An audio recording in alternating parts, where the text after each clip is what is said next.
Hi, continue the coulombs law.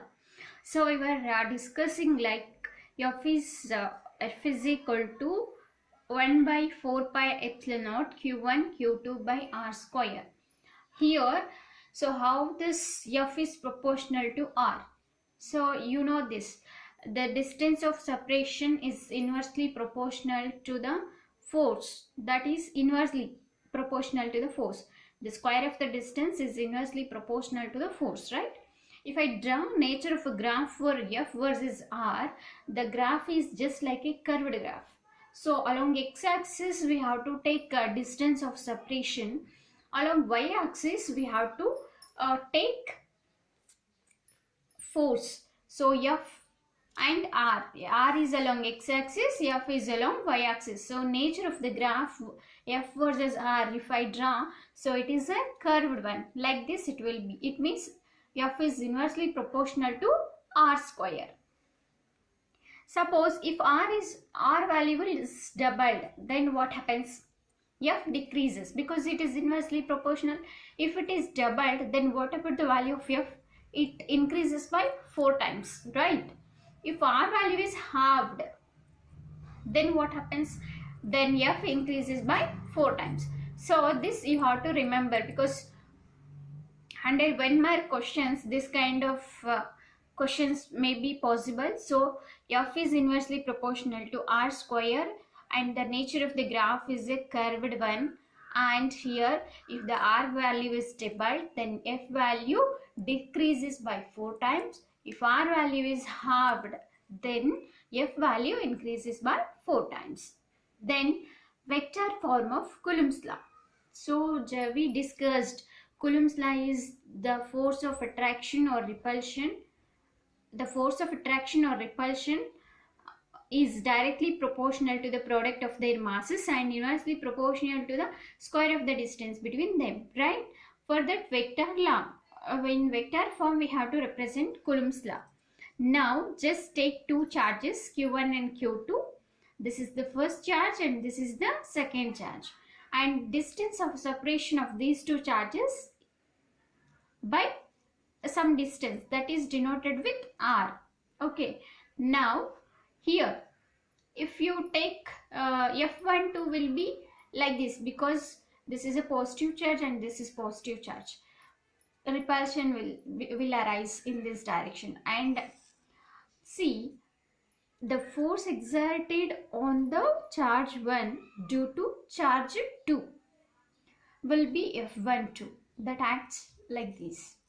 And this is force exerted by the first object on the second object is F21, or I can say first charge on the second charge.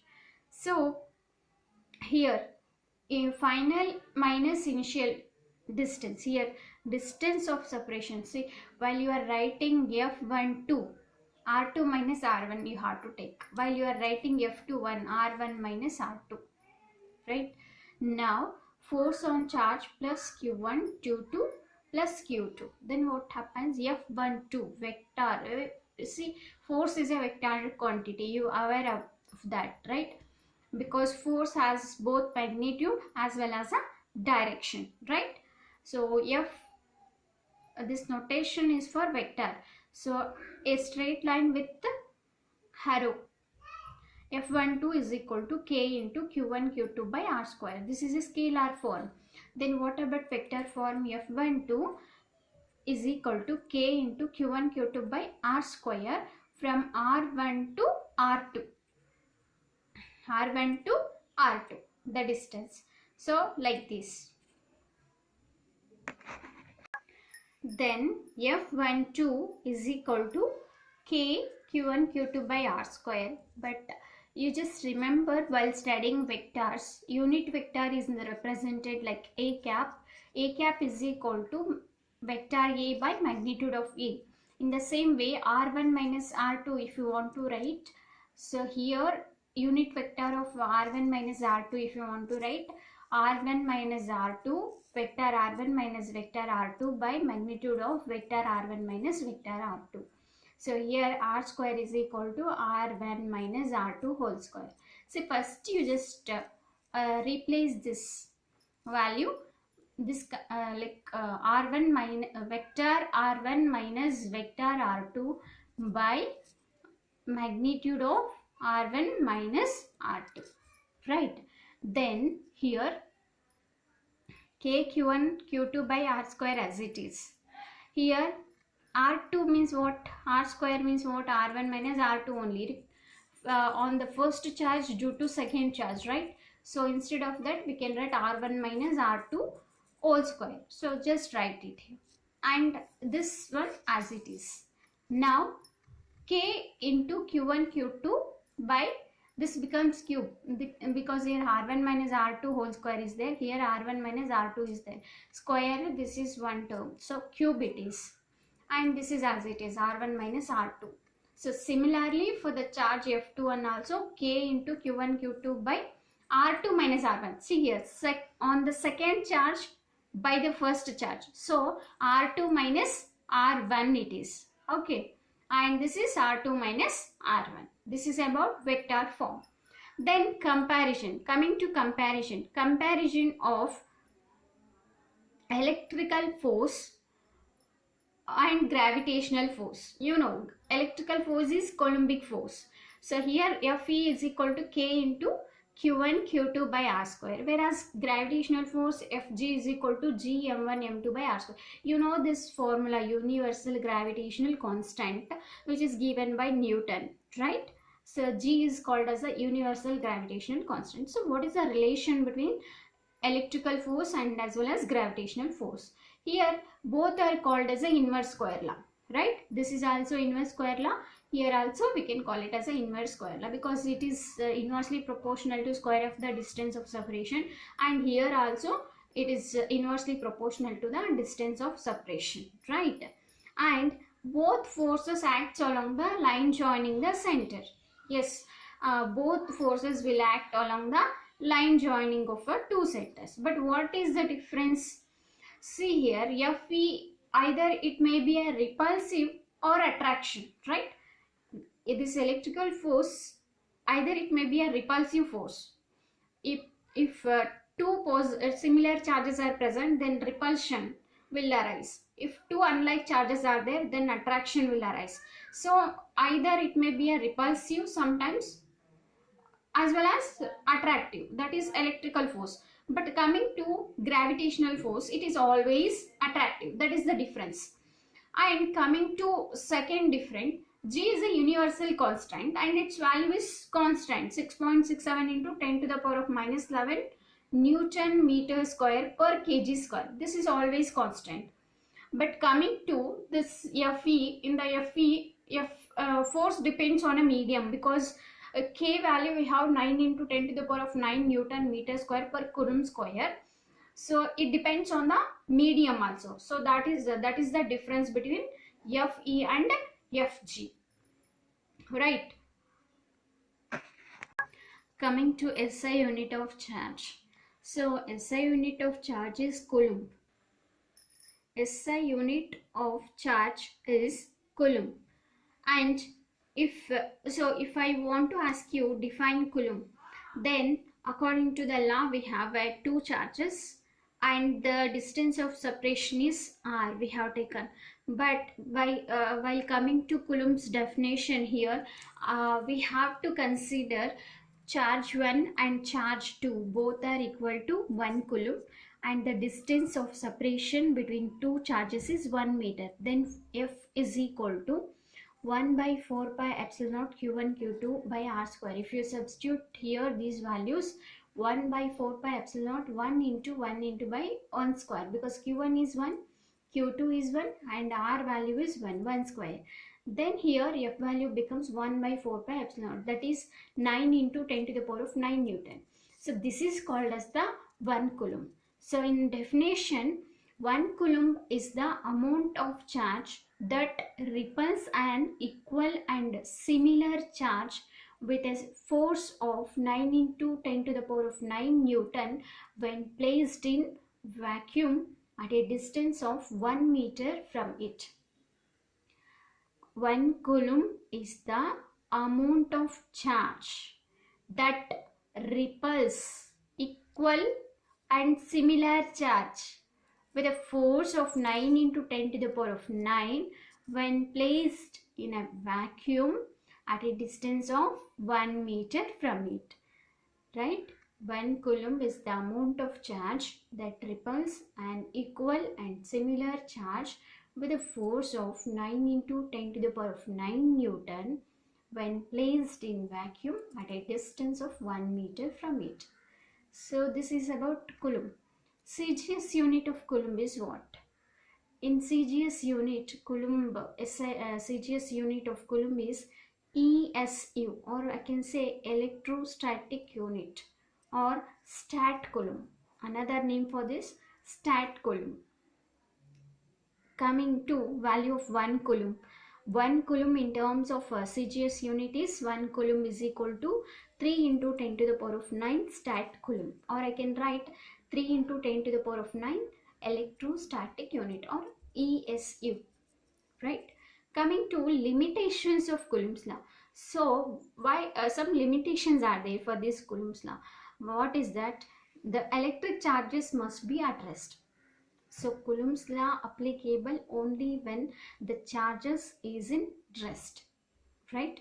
The electric charges must be point charges, means it is applicable for very small object. That is, charges must be much smaller than the separation between the charges. So only this is applicable for a point charges, and even this Coulomb's law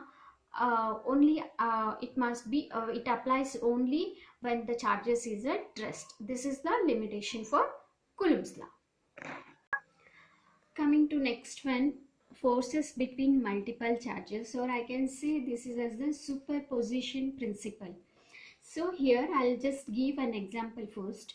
If any student, like one student is there, her name is A, suppose, and remaining students are there in the classroom, maybe 30 students are there. So the girl A interact with all the 30 students, so she has the same interaction with all the students, then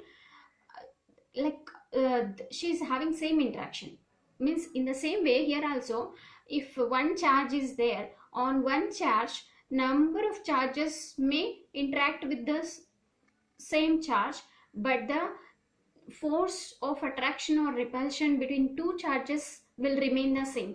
The third charge will not affect the existing two charges relation. So coming here, the principle of superposition states that when a number of charges are interacting, the total force on a given charge is the vector sum of all the forces exerted on it due to all other charges. Total charge on a given charge is the vector sum of the forces exerted on it due to all other charges. The force between two charges is not affected by the presence of other charge. Suppose example, two charges are there, Q1 and Q2. So then what is the force between these two? Coulomb's force. F is equal to 1 by 4 pi epsilon Q1 Q2 by R square. If third charge is present, Q3, then Q3, so F is equal to Q2 into Q3, 1 by 4 pi epsilon Q2 into Q3 by R square. So the existing force between two charges will not affect the presence of another charge. That is the meaning of it. Example, three charges are there. See, Q2 and Q1, here Q3. So this Q2 is interacted by these two charges. It has the same relation with this charge and as well as this charge. Now, suppose number of charges are there, then what happens? So many numbers, till n number of charges. Then what about the force? Fn is equal to Fn1 plus Fn2 plus Fn3 plus and so on till Fn of n minus 1. Then we will discuss the term permittivity. So where we heard this permittivity in Coulomb's law, we have the formula F equal to 1 by 4 pi epsilon naught Q1 Q2 by R square. So now permittivity is epsilon naught. So according to this law, like it is 1 by 4 pi epsilon naught. Here we have the term epsilon naught. So epsilon naught value is 8.854 into 10 to the power of minus 12 Coulomb square per Newton meter square. It is constant, permittivity. So F depends on a medium. You know that Coulomb's law. In the Coulomb's law, F depends on the medium. So how it is depends on a medium? It is inversely proportional to epsilon naught. It means if the epsilon naught value is increased, then F value decreases. Permittivity is a property of the medium which determines the electric force between two charges situated at that point. So permittivity plays an important role because permittivity is a property of the medium which determines the electric force between two charges situated at that point. See, if the value of epsilon naught increases, then F value decreases. If this value decreased, then this value increases. So it plays an important role on the Coulomb's law formula. So it is depends on a medium. Like force depends on a medium. Medium is epsilon naught here, and its value is 8.854 into 10 to the power of minus 12 coulomb square per Newton meter square. See this value. If you remember this value, it is very useful for you. It's possible to ask this type of question based on this value in problems as well as in NEET JEE. So just remember this value, 8.854 into 10 to the power of minus 12 coulomb square per Newton meter square. For space or vacuum, epsilon naught value will be this one. Then dielectric constant or relative permittivity. This is permittivity. Then what about relative permittivity? So here the force between 2 point charges Q1 and Q2 placed in vacuum at distance r from each other. So where they are placed in a vacuum. So F vacuum is equal to 1 by 4 pi epsilon naught Q1 Q2 by r square. This is a formula, right? In vacuum. In medium it becomes 1 by 4 pi epsilon Q1 Q2 by r square. Other than vacuum it is. Now the ratio of these two, F vacuum by F medium, it becomes 1 by 4 pi epsilon naught Q1 Q2 by r square whole divided by 1 by 4 pi epsilon Q1 Q2 by r square. See here. Okay. Here K gets cancelled.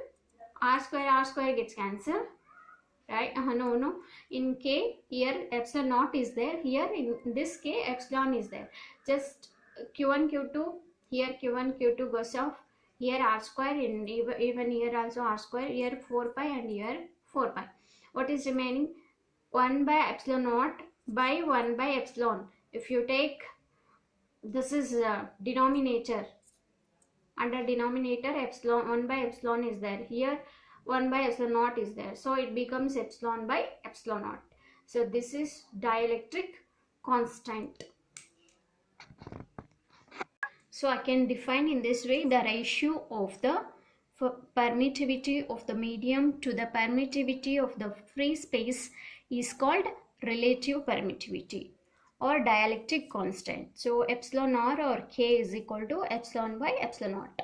Epsilon is F vacuum, epsilon naught is F medium. This is F vacuum by F medium. Or I can say, if I want to calculate this F medium, then what happens? F medium is equal to F vacuum by K. K is 1 for vacuum. K is 1.00054 for air, and for water K value is 80. These values are constant. For vacuum K is 1. For air 1.00054. For water it is 8. We'll discuss in the next slide.